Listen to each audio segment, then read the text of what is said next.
Good evening વિદ્યાર્થી મિત્રો. આજે હું મોહમ્મદ અલમાસ શેખ ગુજરાતના ઈ લર્નિંગ કાર્યક્રમ અંતર્ગત હું આપ સર્વે વિદ્યાર્થીઓનું હાર્દિક સ્વાગત કરું છું. અહીં આપણે આજે 12 સાયન્સમાં ભૌતિક વિજ્ઞાન વિષયમાં પ્રકરણ નંબર 13 ન્યુક્લિયસ ની શરૂઆત કરવા જઈ રહ્યા છે. આ કાર્યક્રમ અંતર્ગત આપણે ડિસ્ટન્સ લર્નિંગ વડે ઘણું બધું સમજી શકીએ છીએ અને આ ખૂબ જ કારગર કાર્યક્રમ છે. એમાં સૌથી પહેલા આપણે પ્રકરણની શરૂઆતમાં કેટલાક વિશિષ્ટ મુદ્દાઓ જોઈશું. હવે અહીંયા ઘણા બધા વિદ્યાર્થીઓ જોડાઈ ચૂક્યા છે મારી સાથે. ઓકે, ચાલો આપણે શરૂઆત કરીએ. મારું નામ છે શેખ મોહમ્મદ અલમાસ, એમ.એ. શેખ દ્વારા હું ઓળખાવ છું. બીજું, મારી સ્કૂલનું નામ છે મોહમ્મદી કોન્વેન્ટ હાઈસ્કૂલ. ક્યાં છે એ? તો એ તાલુકા ધોળકામાં છે, અમદાવાદ ગ્રામ્ય અને ગુજરાત. ઓકે, આગળ વધીએ. ધોરણ 12 ભૌતિક વિજ્ઞાન પ્રકરણ 13 ન્યુક્લિયસ આ ચેપ્ટરનું નામ છે. આમાં તમે ઘણું બધું ડીપમાં અભ્યાસ કરશો. ચાલો આપણે આગળ વધીએ. સૌથી પહેલા ન્યુક્લિયસ શું છે? આ પ્રશ્ન આપણને દરેક વખતે જ્યારે પણ સાયન્સ ભણવાની શરૂઆત કરીએ ત્યારે સૂક્ષ્મ કણો શું છે એ વિશેના અભ્યાસમાં આપણે પડી જઈએ છીએ અને એ અભ્યાસ માટે સૌથી છેલ્લો કણનું નામ આવે છે. ત્યાં તમે ન્યુક્લિયસ જુઓ છો. હવે સૌથી મોટો પ્રશ્ન વિદ્યાર્થી મિત્રોને શું હોય તો એ છે ન્યુક્લિયસ શું છે અને તે ક્યાં હોય છે. ન્યુક્લિયસ શું છે અને તે ક્યાં હોય છે? તો પહેલા આપણે જવાબ લઈએ કે સૌથી પહેલા દરેક પરમાણુમાં ધન વિદ્યુતભાર અને દળ તેના કેન્દ્ર પર સંકેન્દ્રિત થયેલા હોય છે. દરેક પરમાણુ હોય એ પરમાણુની અંદર સૂક્ષ્મ જગ્યા હોય એ જગ્યાની બિલકુલ વચ્ચે વિદ્યુત બાર જે છે ને એ વિદ્યુત બાર સંકેન્દ્રિત એટલે કેન્દ્ર ઉપર ભેગી હોય અને તેનું દળ પણ એ જ કેન્દ્ર ઉપર ભેગી હોય છે. અને એ સંકેન્દ્રિત જગ્યાને આપણે શું કહીએ છીએ તો અને ત્યાં પરમાણુનું ન્યુક્લિયસ રચાય છે. એ સંકેન્દ્રિત ભાગ જે વચ્ચે હોય છે ને ત્યાં પરમાણુનું ન્યુક્લિયસ રચાય છે. હવે ન્યુક્લિયસ એ પરમાણુની અંદર બિલકુલ મધ્યમાં આવેલું હોય છે. પરમાણુની અંદર બિલકુલ વચ્ચે મધ્યમાં આવેલું હોય છે. આગળ, એ ન્યુક્લિયસની સાઇઝ એ પરમાણુની સાઇઝ કરતા ખૂબ જ નાની હોય છે.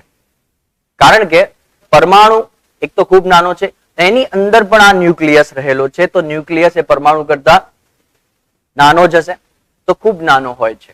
કેટલો નાનો હોય છે એ આપણે આગળ જોઈએ. હવે ઘણા મિત્રોને વિદ્યાર્થી મિત્રોને એવો પ્રશ્ન થાય કે સાહેબ તમે કીધું કે જે ન્યુક્લિયસ છે એ ખરેખર ખૂબ નાનો છે કારણ કે પરમાણુમાં છે. હવે આપણને પરમાણુ તો દેખાતો નથી. પરમાણુ નહીં દેખાતો તો પછી ન્યુક્લિયસ કેવી રીતે દેખાય? પછી એની સાઈઝની વાત કેવી રીતે કરાય? તો હું બતાવું પહેલા કે એ ન્યુક્લિયસ ક્યાં હોય છે. તો જ્યારે પણ તમે 12 સાયન્સમાં ભણવાની શરૂઆત કરો તો જ્યારે 12 સાયન્સ ભણ્યો તો હવે એમાં ફિઝિક્સ તો ભણવું જ પડશે. એ ફિઝિક્સ જે છે ને એ તમારી આસપાસની દુનિયામાં જ છે. આસપાસના વર્લ્ડમાં તમે ધ્યાનથી જોશો તો તમે બધા જોઈ શકશો કે એ ફિઝિક્સ તમારી આસપાસની દુનિયામાં જ છે. જેમ કે આ ન્યુક્લિયસ તમને દેખાતું નથી, પરમાણુ દેખાતું નથી, પણ એ ક્યાં હોય છે? તમારી આસપાસ જ હોય છે. ચાલો જોઈએ. તો સૌથી પહેલા આ એક તમે જોઈ શકો છો, આ એક બિલ્ડિંગ છે. ઓકે, આ બિલ્ડિંગ તમે અહીંયા જુઓ તો એ માટીની બનેલી છે. હવે માટીને આપણે ઝૂમ કરીને જોઈએ તો એ માટીના કણો તમે અહીંયા જોઈ શકો છો. બરાબર, આ આપણે જોઈ શકીએ છીએ તે સુધીની લિમિટ છે. પછી માઇક્રોસ્કોપનો ઉપયોગ કરીને જોશો તો આ જે માટીના કણો છે ને એ માટીના કણો કેવા દેખાશે? તો એ સ્ફટિકમય રચના બનાવતા દેખાશે જ્યારે આને આપણે માઇક્રોસ્કોપમાં જોઈશું ત્યારે. તો માઇક્રોસ્કોપમાં જોતા આપણે ખૂબ જ નાના ક્રિસ્ટલ સ્વરૂપે સ્ફટિકો જોઈ શકશું. આ શું છે? તો માટીના કણોને આપણે માઇક્રોસ્કોપમાં જોયા તો આવું દેખાયું. હવે આ સ્ફટિકને આગળ વધીએ તો એને માઇક્રોસ્કોપમાં હજુ આપણે આગળ વધીને જોઈએ તો આપણને પરમાણુ, એટમ એટલે પરમાણુ, તો પરમાણુ સ્વરૂપની આવી ભાત જોવા મળે છે કે તેમાં વચ્ચેના ભાગમાં આપણે જે ભાગ અભ્યાસ કરવાનો છે એ ન્યુક્લિયસ રહેલું જોવા મળે છે અને તેની આસપાસ નિશ્ચિત કક્ષાઓમાં ઇલેક્ટ્રોન સતત ને સતત ભ્રમણ કરતા જોવા મળે છે. આ કોનાથી ખબર પડી? જ્યારે માઇક્રોસ્કોપ શોધાયો એના પછી ખબર પડી. ઓકે, તો માઇક્રોસ્કોપ એ ન્યુક્લિયસ જે દેખાય છે માઇક્રોસ્કોપ દ્વારા, એમાં ન્યુક્લિયસની આસપાસ ઇલેક્ટ્રોન ભ્રમણ કરે છે અને પરમાણુની રચના કરે છે. પછી એને પણ હજુ એ વખતે આપણે 18મી સદીમાં જોઈ ગયા હતા કે ભાઈ એ ભણતા હતા કે ભાઈ એ વખતે લાસ્ટ ધોરણમાં ભણતા હતા કે એ વખતે આપણે પરમાણુ જે છે એ અવિભાજ્ય છે, પણ એનું વિભાજન શક્ય છે એ પછીથી ખબર પડી. તો હવે આપણે જાણીએ છીએ કે પરમાણુ વિભાજન થઈ શકે છે. તો સંયુક્ત માઇક્રોસ્કોપ માટે આપણે જોઈએ તો આનું વિભાજન થઈને આપણને ન્યુક્લિયસ મળે છે અને ન્યુક્લિયસ કયા કણોનો બનેલો છે? તો એ છે પ્રોટોન, ન્યુટ્રોન, બરાબર, આ બે કણોનો બનેલો છે અને તેની બહાર ઇલેક્ટ્રોન હોય છે. બરાબર, ન્યુક્લિયસની અંદર ઇલેક્ટ્રોન હોતા નથી, એ ફક્ત તેની આસપાસની કક્ષાઓમાં ગતિ કરે છે.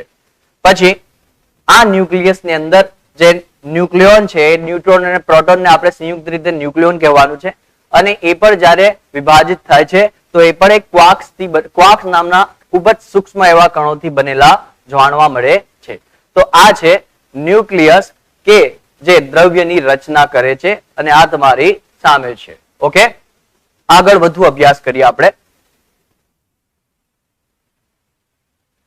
તો જુઓ, આવી રીતે પ્રોટોન ન્યુટ્રોન વચ્ચે મધ્ય ભાગમાં છે જે ન્યુક્લિયસ કહેવાય છે અને તેની આસપાસની નિશ્ચિત કક્ષાઓમાં આ ઇલેક્ટ્રોન ફરતા હોય છે અને આ પરમાણુની રચના કરે છે અને પરમાણુ ભેગા થઈને સંયોજન બનાવે છે અને સંયોજન ભેગા થઈને દ્રવ્ય એટલે કે પદાર્થની રચના કરે છે. ઓકે, આગળ હવે આ ન્યુક્લિયસ શું છે, એની ઉત્પત્તિ કેવી રીતે થઈ તો જાણીએ કે આલ્ફા કણોના પ્રક્રિયાના અભ્યાસ પરથી જાણવા મળ્યું છે કે ન્યુક્લિયસની ત્રિજ્યા એ પરમાણુની ત્રિજ્યા કરતા 10⁴ ગણી, 10 કેટલી ઘાત ગણી છે? 4 ઘાત ગણી જોવા મળે છે. એટલે કે આલ્ફા કણોના પ્રક્રિયાના અભ્યાસ પરથી જાણવા મળ્યું છે કે ન્યુક્લિયસની ત્રિજ્યા એ પરમાણુની ત્રિજ્યા કરતા 10⁴ ઘાત ગણી નાની છે. નાની છે એટલે કે અહીંયા ન્યુક્લિયસ પરમાણુની પણ અંદર છે, તો ન્યુક્લિયસની ત્રિજ્યા પરમાણુની ત્રિજ્યા કરતા નાની હશે. કેટલી નાની હશે? તો 10⁴ ઘાત ગણી નાની છે. ઓકે, આગળ વધીએ.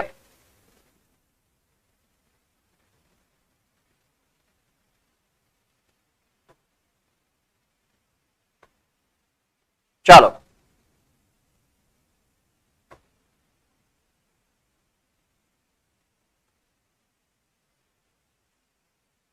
આથી આપણે કહી શકીએ કે આ ન્યુક્લિયસનું કદ એ પરમાણુના કદ કરતા કેટલા ગણું હશે? એટલે વાત કરીએ આપણે ત્રિજ્યાની. હવે ત્રિજ્યાથી આગળ વધે તો કદની વાત આવે તો ન્યુક્લિયસનું કદ એ પરમાણુ કદ કરતા કેટલા ગણું હશે? તો 10⁻12 ઘાત ગણું હશે. કેટલું હશે? 10⁻12 ઘાત ગણું.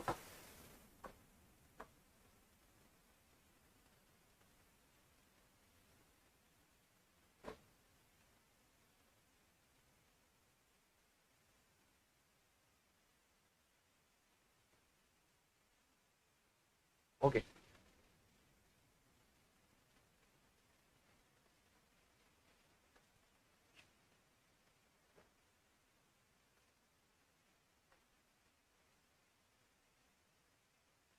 લાઈટ કે લાઈટ વેઇટ હા મેન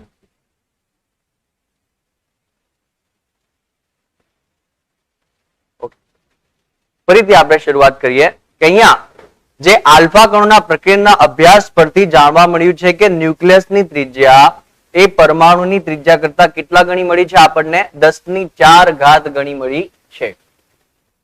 એ અહીંયા લખીને બતાવું છું. 10⁴ ઘાત ગણી નાની હોય છે અને ન્યુક્લિયસનું કદ એ પરમાણુના કદ કરતા 10⁻12 ઘાત ગણું નાનું હોય છે. હવે આ 10^12 ગણું કેવી રીતે નાનું થાય? તો આપણી પાસે સૂત્ર છે કદનું, કે ભાઈ કોઈ પણ ગોળક ભાગ હોય તો ગોળા માટે ત્રિજ્યા r હોય તો એનું કદ v બરાબર 4/3 પાઈ r ક્યુબ સ્વરૂપે શોધી શકાય છે. અહીંયા ત્રિજ્યા 10^4 છે, અહીંયા 10^4 મૂકશો તો 4^3 કહેવાય. 10^4 જયારે ગુણોત્તર લેશો ત્યારે તમે જોઈ શકશો કે 10^12 ગણું આપણને મળશે. ઓકે, ખબર પડી ગઈ? હવે આગળ વધીએ કે આ પ્રકરણમાં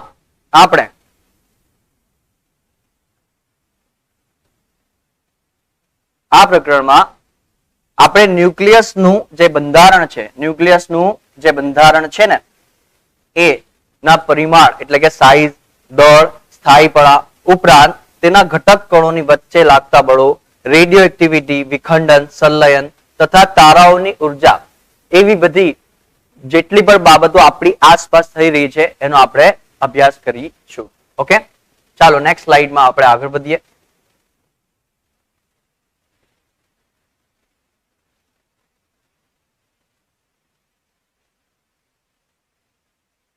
હવે આપણે નેક્સ્ટ ટોપિક જોઈએ, એ છે પરમાણુ દળો અને ન્યુક્લિયસનું બંધારણ. પરમાણુ દળો શું છે, ન્યુક્લિયસ કેવી રીતે બંધન પામે છે, અને ન્યુક્લિયસનું બંધારણ શું છે, એની વચ્ચે શું રહેલું છે, કેવી રીતે કામ કરે છે જોઈએ.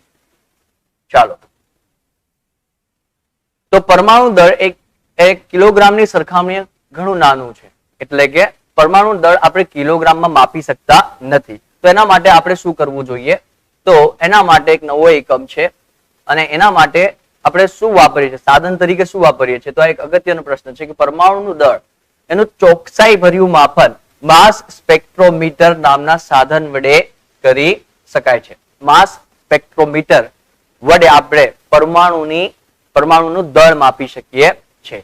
નેક્સ્ટમાં આપણે આગળ વધીએ તો પરમાણુ દળ માપવા માટેનો એકમ એટોમિક માસ યુનિટ છે. આ ખૂબ અગત્યનો પોઈન્ટ છે, એટોમિક માસ યુનિટ, AMU નામ યાદ રહેશે. તો એના વડે આપણે પરમાણુનું દળ માપી શકીએ છીએ. હવે ન્યુક્લિયસના દળના માપન માટે શું કરીશું? તો આ જ એક એટોમિક માસ યુનિટ છે, એક AMU ને આપણે એક U દળ દ્વારા દર્શાવવામાં આવે છે. આપણે એને એક AMU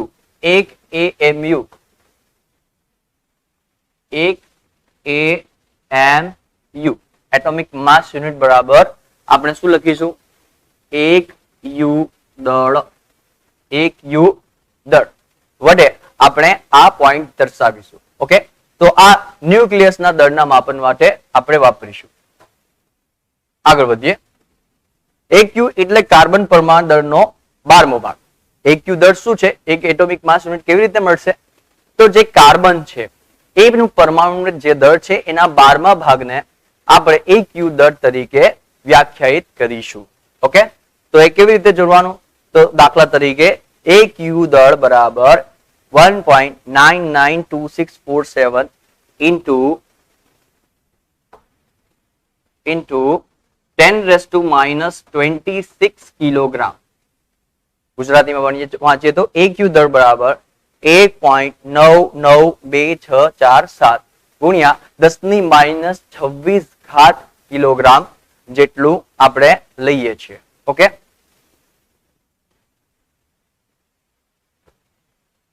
અને કેવી રીતે આવે છે એના ડિવાઈડ બાય શું લેવાનું? તો અહીંયા આપણે 12મો ભાગનો દળ છે ને, તો આ છે કાર્બનનો દળ, આ જે છે ઉપર છે એ અંશમાં કાર્બનનું દળ છે બરાબર, અને છેદમાં 12મો ભાગ છે એટલે એને ડિવાઈડ બાય 12 કરીએ તો શું થાય? તો આપણને 1.660539 into 10⁻², જ્યારે સાદુરૂપ આપીશું તો -27 કિલોગ્રામ મળે છે.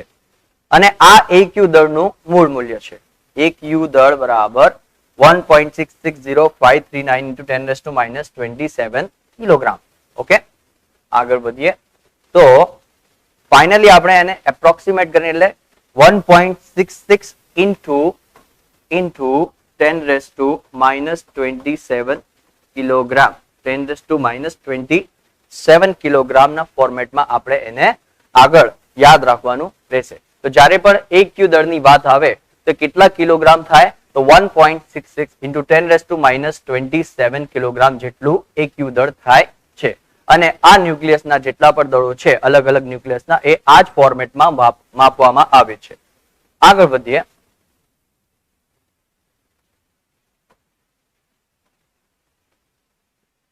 ચાલો આગળ વધીએ.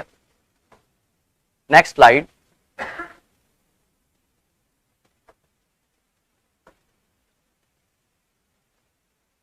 હવે નેક્સ્ટ ટોપિકની શરૂઆત કરીએ. એ છે ન્યુક્લિયસનું બંધારણ કેવું હોય છે. ખૂબ ઇન્ટરેસ્ટિંગ છે આ પોઈન્ટ.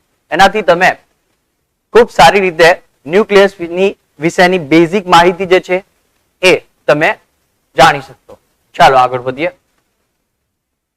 તો પેલો પોઈન્ટ છે કે ન્યુક્લિયસ પ્રોટોન અને ન્યુટ્રોન નામના કણોનું બનેલું હોય છે. જે પરમાણુની બિલકુલ વચ્ચે મધ્ય ભાગમાં ન્યુક્લિયસ છે એ પ્રોટોન અને ન્યુટ્રોન બે ખૂબ જ નાના કણોનો આ ન્યુક્લિયસ બનેલો હોય છે. ઓકે. પછી પ્રોટોન અને ઇલેક્ટ્રોન સમાન મૂલ્યનું વિદ્યુતભાર ધરાવે છે. આપણે બાર સાયન્સના પ્રકરણ 1 માં ભણી ચૂક્યા છે. વિદ્યુતભાર ભણતા હતા ને એ વખતે કેટલું હતું યાદ છે બધાને? યાદ ના હોય તો હું લખી આપું. એ કેટલું હોય છે તો હું તમને અહીંયા લખી આપું છું. એને આપણે E બરાબર 1.6 into 10⁻⁻19 કુલમ જેટલું વિદ્યુતભાર ધરાવે છે. બરાબર. પ્રોટોન અને ઇલેક્ટ્રોન સમાન મૂલ્યનું વિદ્યુતભાર ધરાવે છે. પણ ન્યુક્લિયસ પ્રોટોન ઇલેક્ટ્રોન નું બનેલું નથી. ન્યુક્લિયસ તો પ્રોટોન અને ન્યુટ્રોન નું બનેલું છે. પરંતુ પ્રોટોન અને ઇલેક્ટ્રોન ના મૂલ્ય વિદ્યુતભાર છે ને એનું મૂલ્ય સમાન હોય છે. એને E બરાબર 1.6 into 10⁻⁻19 કુલમ. પ્રોટોન માટે આપણે +1.6 into 10⁻⁻19 કુલમ લખીએ છીએ અને ઇલેક્ટ્રોન માટે -1.6 into 10⁻⁻19 કુલમ લખીએ છીએ. કારણ કે પ્રોટોન ધન વિદ્યુતભારિત છે અને ઇલેક્ટ્રોન ઋણ વિદ્યુતભારિત હોય છે. આગળ વધીએ. તો જ્યારે ન્યુટ્રોન એ વિદ્યુતભાર વિહીન હોય છે. હવે ન્યુટ્રોન પર તો વિદ્યુતભાર હોતા જ નથી તો એના માટે આપણે કોઈ વિદ્યુતભાર લખતા નથી. એટલે વિદ્યુતભારની દ્રષ્ટિએ તટસ્થ છે. ઓકે. નેક્સ્ટ. હવે એ છે કે પ્રોટોન અને ન્યુટ્રોન દરેકને ન્યુક્લિયોન તરીકે પણ ઓળખવામાં આવે છે.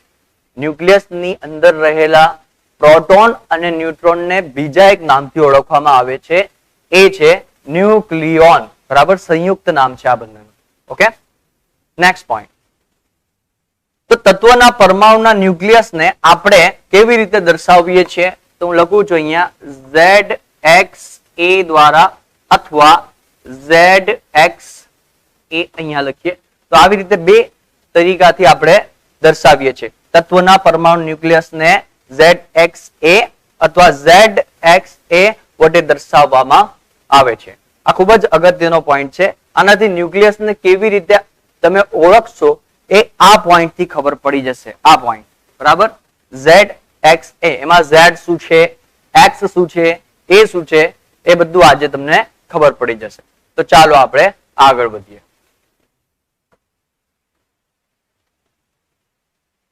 નેક્સ્ટ પોઈન્ટ છે કે આ જે ZX એ જોયું એમાં પરમાણુના ન્યુક્લિયસ માટે X શું છે તો X કેપિટલ X એ તત્વનો રાસાયણિક સંકેત છે. જેમ કે હાઇડ્રોજન તો હાઇડ્રોજન માટે કેપિટલ H આવે એની જગ્યાએ X નહીં લખવાનું પછી H લખવાનું. કાર્બન હોય તો માટે કેપિટલ C આવે. બરાબર. એવી રીતે હું દાખલા તરીકે લખી દઉં છું. દાખલા તરીકે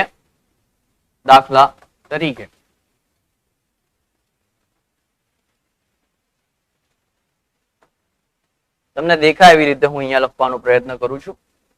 દાખલા તરીકે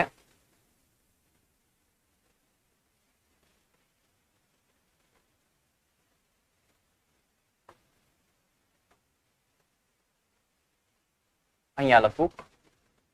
દાખલા તરીકે જો હાઇડ્રોજન હોય તો હાઇડ્રોજન પરમાણુ માટે તમે કેપિટલ H લખો છો. બરાબર. હાઇડ્રોજન માટે H લખાય અને આગળ 1H1 જેમાં Z બરાબર 1 અને E બરાબર 1. શું છે આપણે આગળ જોઈએ તો ચાલો આપણે નેક્સ્ટ પોઈન્ટ નેક્સ્ટ ક્લિક કરીએ કે જ્યારે Z એ તત્વનો પરમાણુ ક્રમાંક છે. પરમાણુ ક્રમાંક શું હોય? પરમાણુ ક્રમાંક એ પ્રોટોન અને ઇલેક્ટ્રોનની સંખ્યા દર્શાવે છે કે જે પરમાણુની અંદર રહેલા પ્રોટોન અને ઇલેક્ટ્રોન જે છે ને એની સંખ્યા દર્શાવે છે. એ Z દ્વારા આપણે દર્શાવીએ છીએ. તો બોલો હાઇડ્રોજનમાં તમને કેટલી પરમાણુ સંખ્યા હશે? પરમાણુના ઇલેક્ટ્રોન પ્રોટોન કેટલા હશે?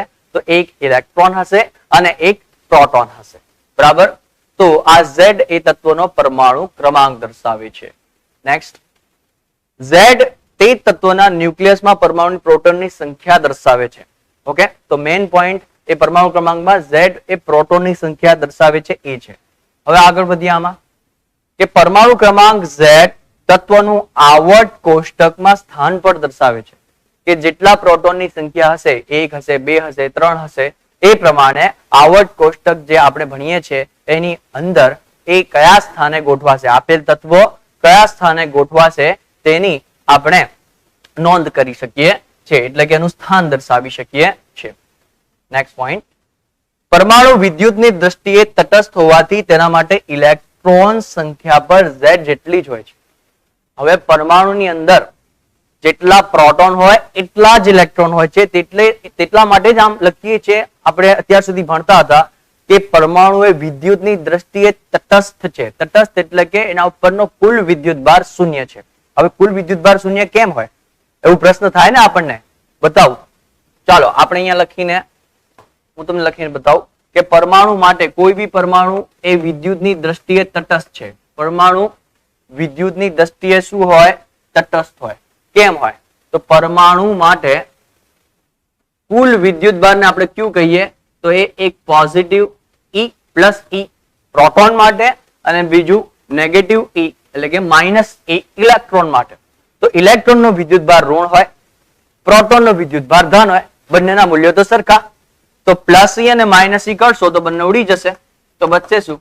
0 કુલમ. એટલા માટે કહીએ છીએ કે પરમાણુ વિદ્યુતની દ્રષ્ટિએ તટસ્થ છે.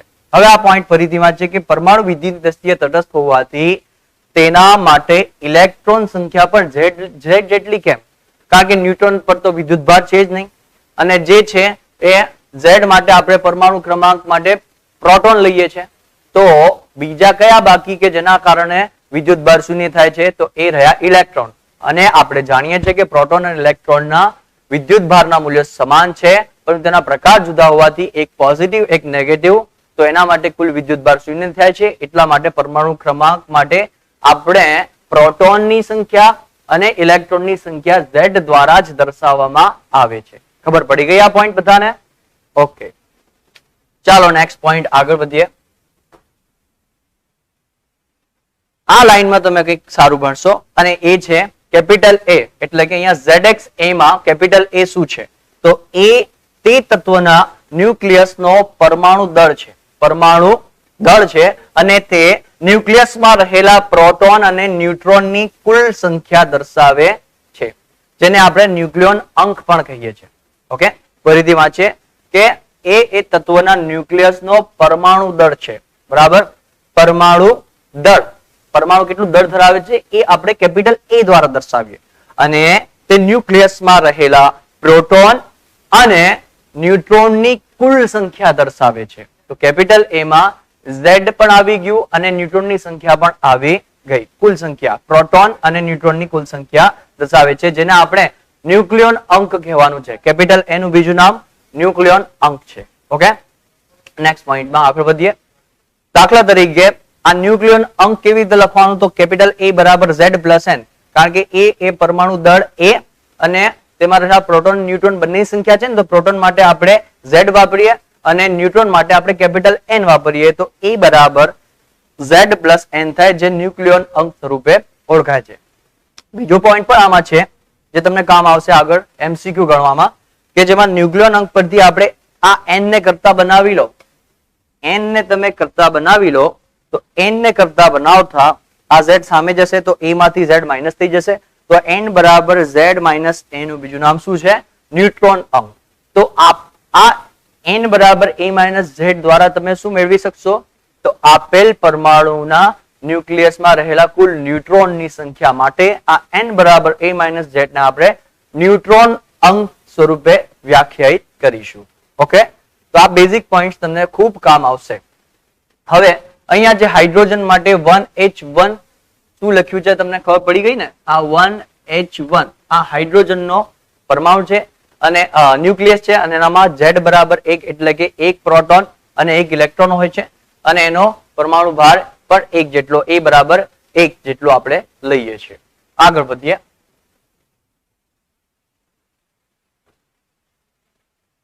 હવે નવી સ્લાઇડમાં આપણે આગળ વધીએ. એ છે ન્યુટ્રોનની શોધ. તો ન્યુટ્રોનની શોધ જ્યારે થઈ એ વખતે શું થયું, કયા વૈજ્ઞાનિકે આની શોધ કરી, એ બધું આપણે આજે જોઈએ. ઈસવીસન 1932 ની વાત છે. એમાં ચેડવિક નામના વૈજ્ઞાનિકે બેરિયમ એટલે કે BE, અહીંયા લખીને તમને બતાવી દઉં, BE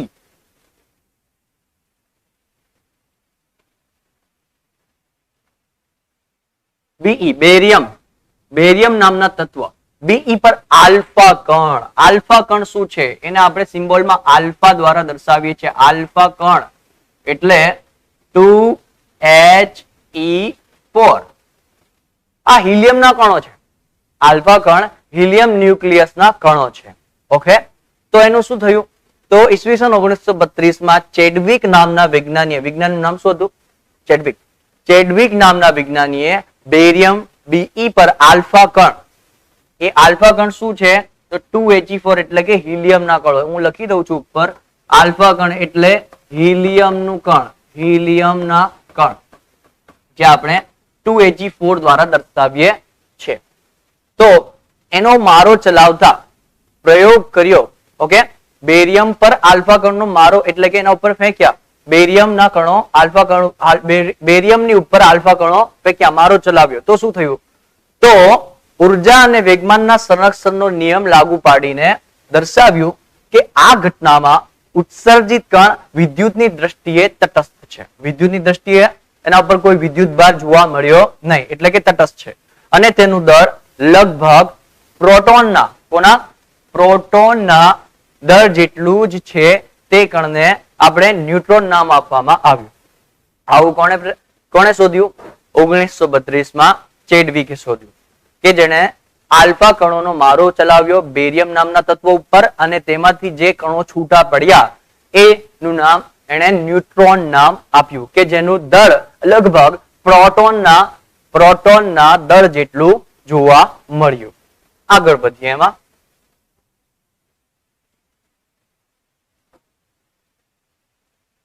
ન્યુટ્રોનની શોધ માટે 1935 માં એટલે કે 1932 માં ન્યુટ્રોનની શોધ કરી ચેડવિકે. પછી એના 3 વર્ષ પછી 1935 માં નોબેલ પ્રાઇઝ એને એનાયત કરવામાં આવ્યું, એને આપવામાં આવ્યું.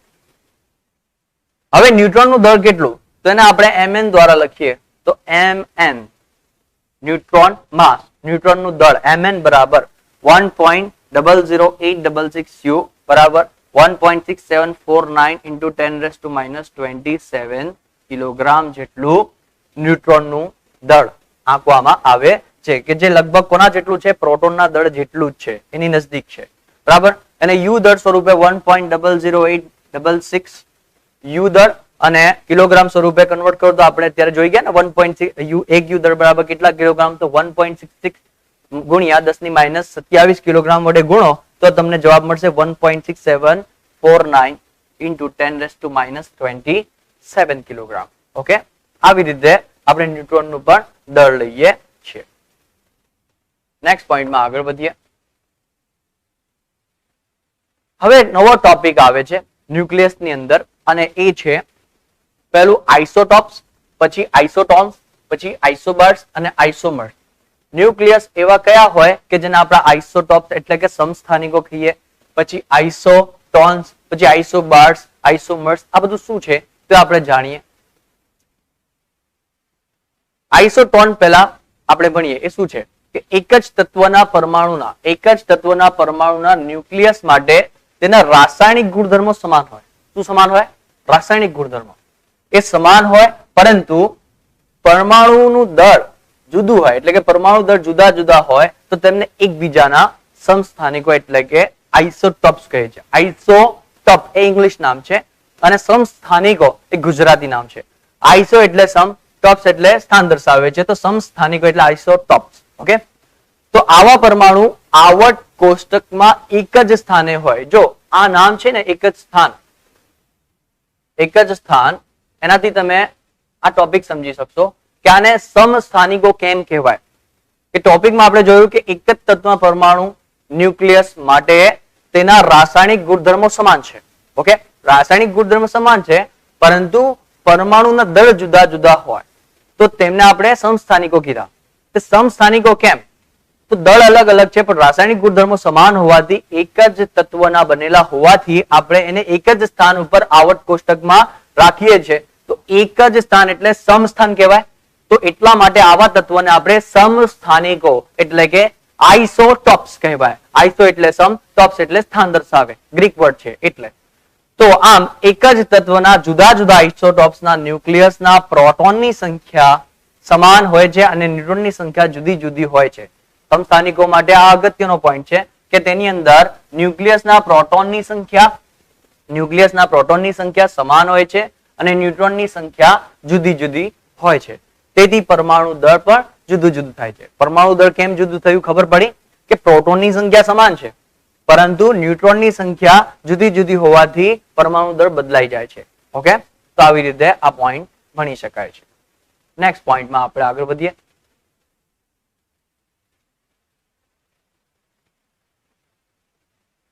દાખલા તરીકે સમસ્થાનિકોમાં આપણે હાઇડ્રોજન H ના સમસ્થાનિકો એટલે કે હાઇડ્રોજનના સમસ્થાનિકો કયા કયા તો હું લખીને બતાવું છું. અને એ છે ડ્યુટેરિયમ, એને આપણે 1H2 દ્વારા ઓળખીએ છીએ. હાઇડ્રોજનના સમસ્થાનિક ડ્યુટેરિયમને આપણે 1H2 દ્વારા ઓળખીએ છીએ અને ટ્રિટિયમ માટે આપણે 1H3 દ્વારા ઓળખીએ છીએ. તો ડ્યુટેરિયમ માટે 1H2 અને ટ્રિટિયમ માટે 1H3. આ હાઇડ્રોજનના અલગ અલગ સમસ્થાનિકો છે જે આઇસોટોપ્સ છે. આગળ વધીએ. તત્વ દાખલા તરીકે સોનું એટલે કે ગોલ્ડ. આવું MCQ માં ઘણી વખતે પૂછાય છે અને એ છે કે સોનું એટલે કે ગોલ્ડ એના કુલ કેટલા સમસ્થાનિકો હોય તો એ છે 32 સમસ્થાનિકો. સોનું કેટલા સમસ્થાનિકો ધરાવે? 32 જેટલા સમસ્થાનિકો ધરાવે છે. આ તમારા માટે ખૂબ જ અગત્યનો પ્રશ્ન છે. આગળ વધીએ.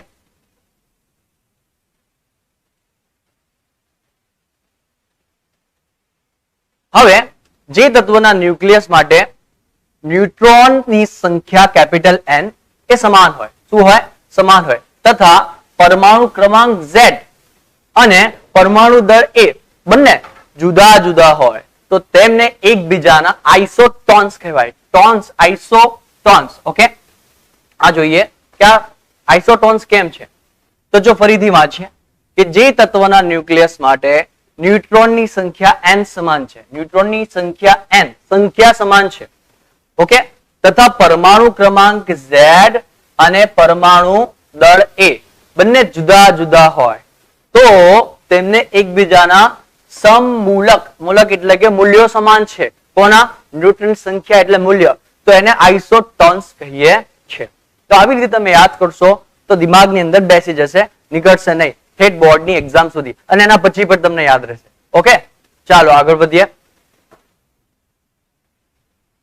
જે તત્વના ન્યુક્લિયસ માટે પરમાણુ દળ એ સમાન હોય, ફક્ત શું સમાન હોય? પરમાણુનું દળ, તો તેને આપણે શું કહીએ? તો એને એકબીજા આઇસોબાર કહીએ. બાર એટલે અહીંયા દળની વાત છે, આઇસો એટલે સમ, તો સમદળીય, સમદળીય કહેવાય અથવા ઇંગ્લિશમાં આપણે એને આઇસોબાર સ્વરૂપે લખીએ છીએ. એમાં શું સમાન છે? તો પરમાણુનું દળ સમાન છે. અહીંયા હું તમને ક્લિક કરીને બતાવું. પરમાણુ દળ એ સમાન હોય એને આઇસોબાર, સમભારીય એને ગુજરાતીમાં કહેવાય છે. ઓકે, નેક્સ્ટ પોઈન્ટ પર આગળ વધીએ. જે તત્વના ન્યુક્લિયસ માટે પરમાણુ ક્રમાંક Z અને પરમાણુ દળ A બંને સમાન હોય પરંતુ તેમના રેડિયોએક્ટિવ ગુણધર્મ જુદા જુદા હોય તો તેમને શું કહેવાય? તો એનું નામ છે આઇસોમર એટલે કે સમઘટકો. સમઘટકો એકબીજાના સમઘટકો કહેવાય કે એમાં પરમાણુ ક્રમાંક સમાન છે, પરમાણુ દળ સમાન છે, તો જુદું જુદું શું છે? જુદું છે એ રેડિયોએક્ટિવ ગુણધર્મ છે. તો આપેલ ન્યુક્લિયસ અથવા પરમાણુના આવા ગુણધર્મો હોય તો એ પરમાણુના ન્યુક્લિયસને આપણે સમઘટકો સ્વરૂપે ઓળખીએ છીએ. હવે આપણે આગળ વધીએ.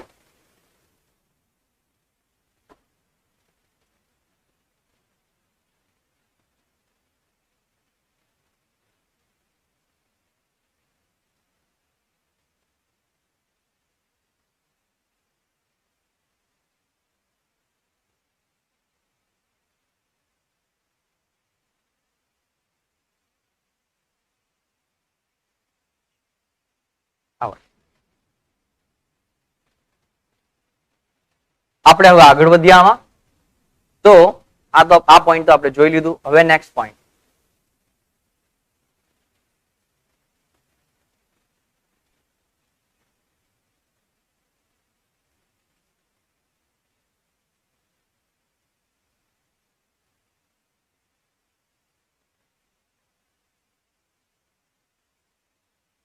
તો જે તત્વના ન્યુક્લિયસ માટે આપણે આઇસોટોન્સ જોઈ ગયા એના પર હવે આપણે એક્ઝામ્પલ લખીએ. તો આઇસોટોન્સ શું છે એ એક્ઝામ્પલ આપણે હવે લખીએ. તો આઇસોટોન્સ માટે આપણે શું લખીએ તો એના એક્ઝામ્પલમાં હું આઇસોટોન્સ માટે હું દાખલા તરીકે લખવા માંગુ છું. દાખલા તરીકે કયા એક્ઝામ્પલ હોઈ શકે? તો સોનું અને ચાંદી. સોનું અને ચાંદી તોના માટે આપણી પાસે ન્યુક્લિયસ નું આખું ટોપિક છે, સૂત્ર છે, અને એ છે ચાંદી અને સોના બંને માટે ATHG 198 અને બીજું છે સોનું એ છે 79 AU 197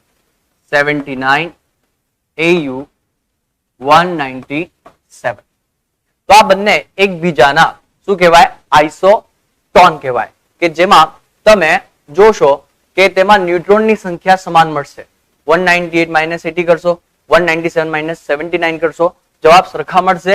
એટલે કે તેમાં ન્યુટ્રોનની સંખ્યા n સમાન છે તથા પરમાણુ ક્રમાંક Z અને પરમાણુ દળ એ બંને જુદા જુદા છે. તો જો અહીંયા Z 80, અહીંયા Z 79. એટલે કે ચાંદી માટે Z નું મૂલ્ય કેટલું છે? 80 જેટલું છે. જ્યારે સોના માટે Z નું મૂલ્ય કેટલું છે? 79 જેટલું છે. ઓકે, તો અહીંયા પરમાણુ ક્રમાંક જુદા જુદા છે અને પરમાણુ દળ પણ જુદા જુદા છે. પરમાણુ દળ જુઓ ઉપર એ, આ એનો 198, આ એનો 197. બંનેના મૂલ્ય એ અને Z ના બંને જુદા જુદા છે. પરંતુ જ્યારે એનો તફાવત લેશો એટલે કે આપણે પાડી સૂત્ર છે ને n બરાબર a - z કરશો તો બંનેમાં n નું મૂલ્ય સમાન મળશે. માટે અહીંયા ચાંદી અને સોનું બંને એકબીજાના આઇસોટોન્સ કહેવાય છે. Okay, next point. આનું પર આપણે એક્ઝામ્પલ જોઈએ અને એ છે આઇસોબાર. આઇસોબાર ના કયા ન્યુક્લિયસ લઈએ? તો જે તત્વના ન્યુક્લિયસ માટે પરમાણુ દળ એ સમાન છે એને આપણે આઇસોબાર તરીકે લખીએ. અને આઇસોબાર માટે ઉદાહરણ છે આપણે હાઇડ્રોજન અને હિલિયમ માટે લખીને બતાવું. દાખલા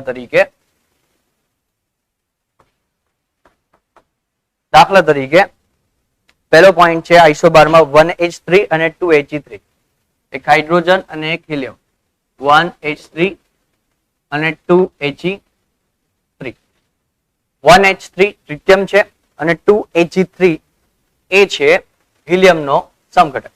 તો એના માટે ધ્યાનથી જુઓ કે ભાઈ અહીંયા પરમાણુ દળ શું છે? સમાન છે. પરમાણુ દળ અહીંયા ઉપર એ જુઓ, આ સમાન છે, 3 બંને સમાન છે. એટલે પરમાણુ દળ સમાન છે માટે અહીંયા આપણે આને આઇસોબાર એટલે કે સમભારીય સ્વરૂપે ઓળખીએ છીએ. ઓકે, નેક્સ્ટ પોઈન્ટમાં આગળ વધીએ. હવે આઇસોમર એના પર આપણે ઉદાહરણ જોઈએ.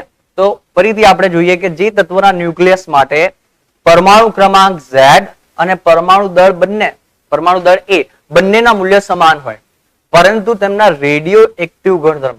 હવે ઘણા કે સાહેબ રેડિયો એક્ટિવ ગુણધર્મ એટલે શું? તો રેડિયો એક્ટિવ ગુણધર્મ એટલે કે દરેક ન્યુક્લિયસ કે પરમાણુ પોતાની અંદરથી નિશ્ચિત આવૃત્તિ અને તરંગ લંબાઈ ધરાવતા તરંગો ઉત્પન્ન કરે છે અને આ તરંગો રેડિયો એક્ટિવ તરંગો સ્વરૂપે ઓળખાય છે. તરંગો એટલે અહીંયા વિકિરણ છે. તો રેડિયો એક્ટિવ વિકિરણ શું છે? એ એક ખાસ ગુણધર્મ છે. કોનો? પરમાણુઓનો અને ન્યુક્લિયસનો. ઓકે, કે જેમાંથી આલ્ફા કણો નીકળશે, બીટા કણો નીકળશે, ગામા કણો નીકળશે. એ બધું આ જ ચેપ્ટરમાં આપણે ભણવાનું રહેશે, જેનાથી તમને આઈડિયા મળી જશે. ઓકે, તો આ ના એક્ઝામ્પલ આપણે શું લખીએ તો હું તમને લખીને બતાવું. દાખલા તરીકે અહીંયા એકબીજાના આઈસોમર એટલે કે સમઘટક, ગુજરાતી પણ લખી દઉં. આઈસોમર નું ગુજરાતી થાય સમઘટકો. કે Z અને A તો સમાન છે, રેડિયો એક્ટિવ ગુણધર્મ જુદા જુદા છે. તો આપણે આઈસોમર્સ માટે શું લખીએ? તો આઈસોમર્સ એના માટે આપણે આઈસોમર્સ એમાં આપણે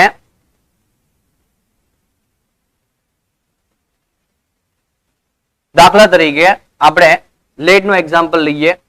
એક લેડ છે અને બીજું રેડિયમ છે.